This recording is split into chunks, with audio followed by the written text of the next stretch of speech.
Hello दोस्तों, तो कैसे हैं आप लोग। आई होप कि आप सभी मस्त होंगे। तो दोस्तों आज की इस वीडियो में आप लोगों के लिए मैं क्लास 10 साइंस जिसका कल एग्जाम होने वाला है उसके लिए मस्ट वीवीआई ऑब्जेक्टिव क्वेश्चन लेकर आ चुका हूँ। जी हाँ दोस्तों, इन सारे अगर प्रश्नों को अगर आप लोग करके जाते हैं तो आप सभी को ऑब्जेक्टिव में दोस्तों 40 से 40/40 आपको लाने से कोई नहीं रोक सकता है। तो चलिए आज की इस वीडियो को लास्ट तक बने रहिएगा।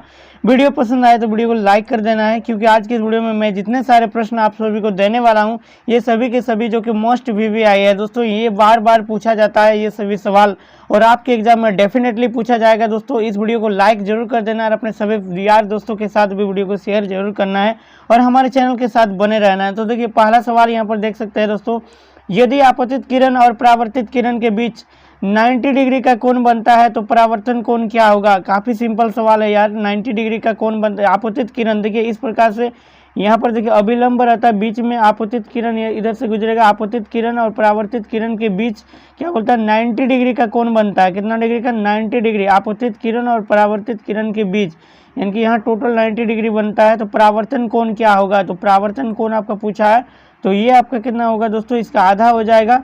ये आपका 45 डिग्री यानी कि 45 डिग्री हो जाएगा। नेक्स्ट सवाल है, ध्रुव और वक्रता केंद्र को मिलाने वाली रेखा को क्या कहते हैं। तो ध्रुव और वक्रता केंद्र, देखिए ध्रुव और वक्रता केंद्र, यहाँ आपका पोल है, यहाँ पर ध्रुव होता है और वक्रता केंद्र सी।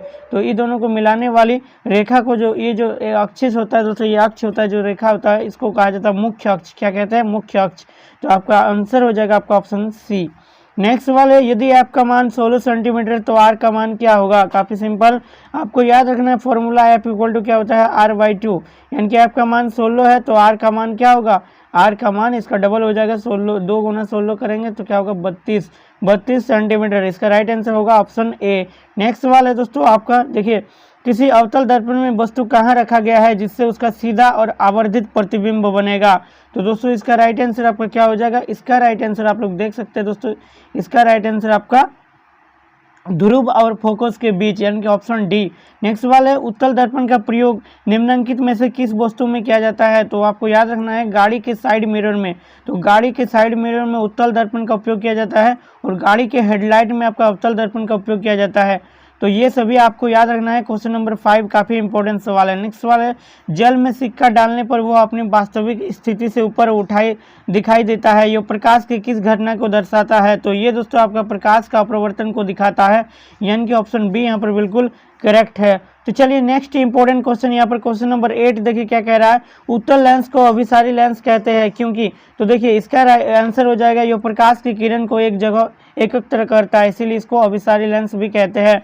नेक्स्ट सवाल है, नेत्र में जाने वाली प्रकाश की मात्रा का नियंत्रण कौन करता है। तो काफी इंपॉर्टेंट सवाल है यार, ये बहुत बार पूछा गया है।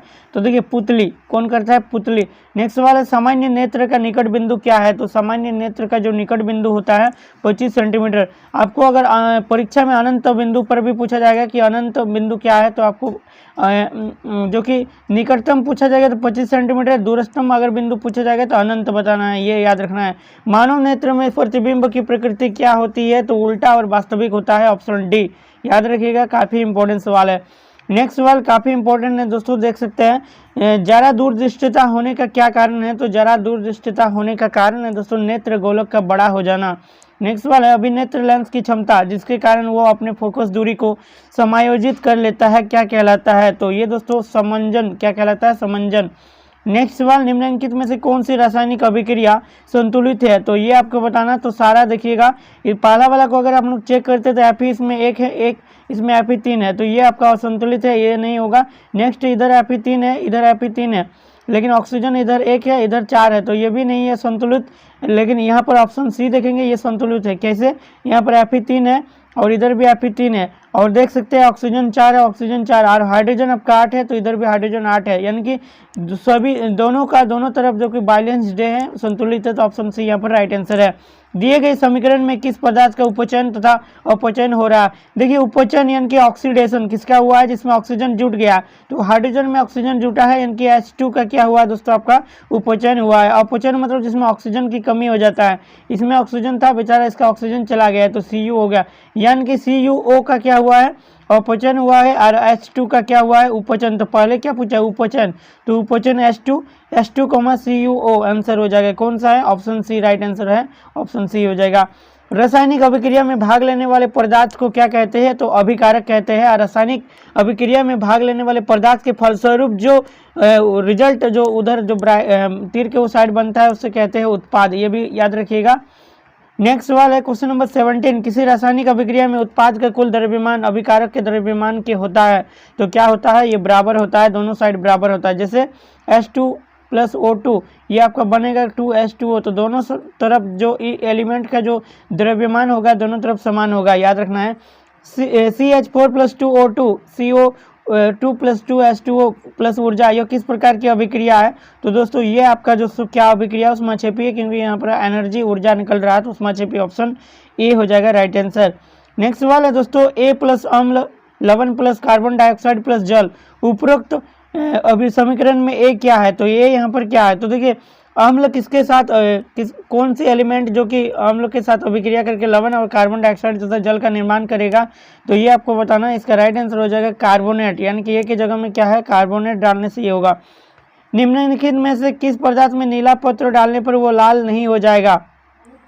तो नीला पत्र डालने पर क्या लाल नहीं होगा? तो आपको बताना है दोस्तों। इसका राइट आंसर CuSO4 5H2O, तो ये आपका राइट आंसर हो जाएगा।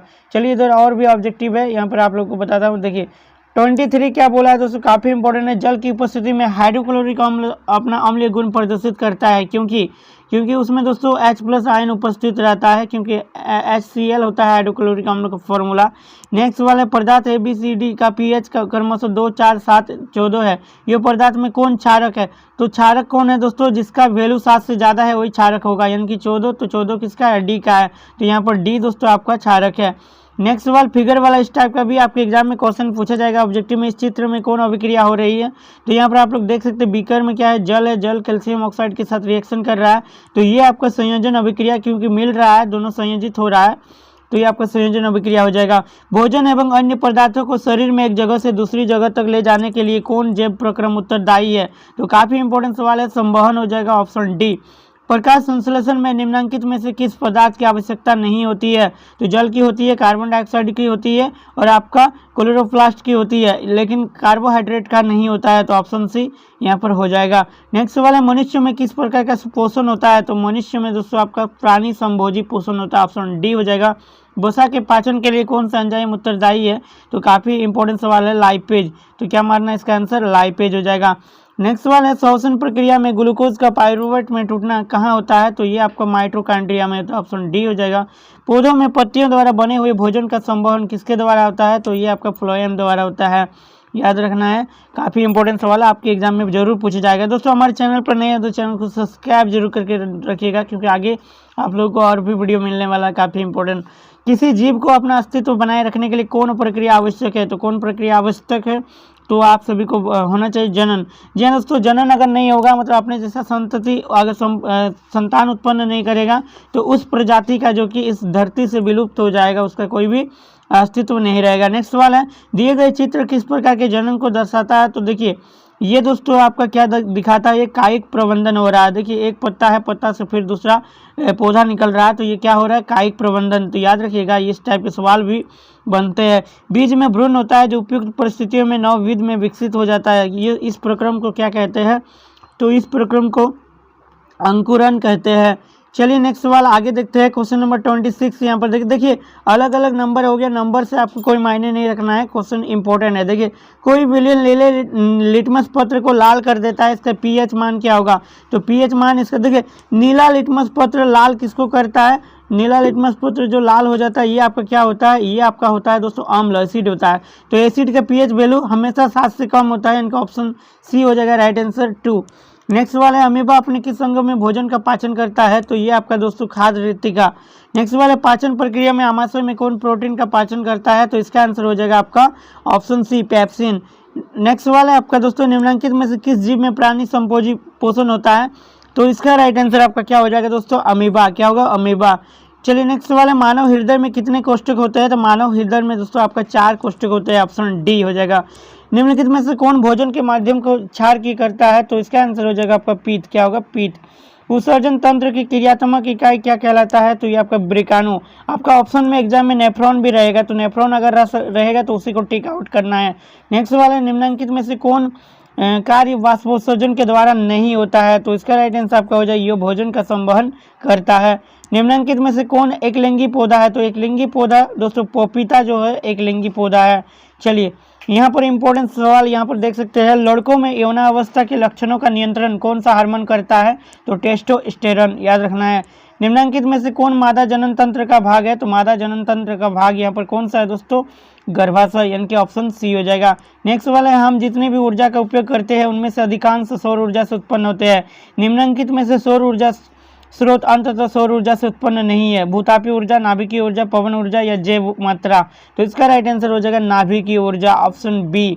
नेक्स्ट सवाल यहाँ पर चित्र वाला दिया गया है, इस टाइप का सवाल आपके एग्जाम में पूछा जा सकता है। दिया गया चित्र किस प्रकार के जनन को दर्शाता है? तो दिया गया चित्र दोस्तों आपको क्या दिखाता है? तो मुकुलन दिखाता है। ये हाइड्रा है, हाइड्रा में क्या होता है दोस्तों? जनन होता है मुकुलन विधि से, तो याद रखिएगा। नेक्स्ट सवाल है, निम्नलिखित में कौन नवीकरणीय ऊर्जा स्रोत है? नवीकरणीय मतलब जिसको आसानी से पाया जा सकता है या जिसका जल्दी खत्म नहीं होता है, तो ये आपका सौर ऊर्जा।